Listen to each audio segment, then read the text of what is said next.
တောက်ချာနေမွေးသူအားလုံးမင်္ဂလာပါ2025ဇူလိုင်လ1ရက်ကနေ9ရက်နေ့အတွင်းမှာ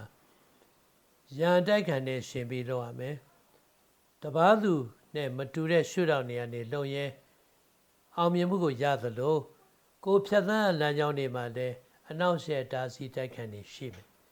ငွေကြေးပေးယူရေးဆက်ရမယ်စာရေးစာတမ်းကိစ္စသတိထားရမယ်လူလိမ်လူကောက်သတိထားရမယ်သူတစ်ပါးကိုယုံပြီးလွှဲပြီးဘာမှမလုပ်ပါနဲ့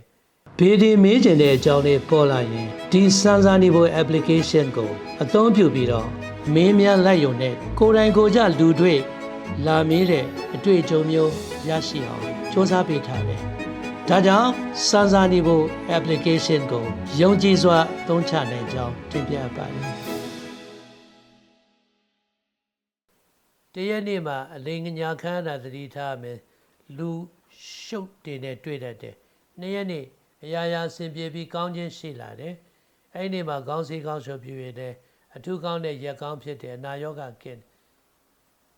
ဘေးဥပတ်ကင်းတယ်အသုံးရက်နေ့မှာတော့ခရီးကံကောင်းမယ်ပြောင်းလဲမှုရှိမယ်ပစ္စည်းပြောက်တဲ့သတိထား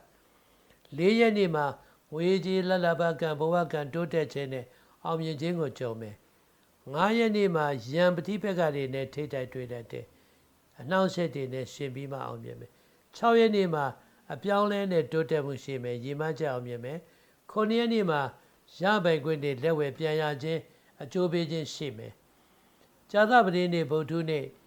တနင်္လာနေ့မွေးသူတွေကောင်းကျိုးပေးတယ်တနင်္ဂနွေနေ့အင်္ဂါနေ့မွေးသူတွေဒုက္ခပေးတတ်တယ်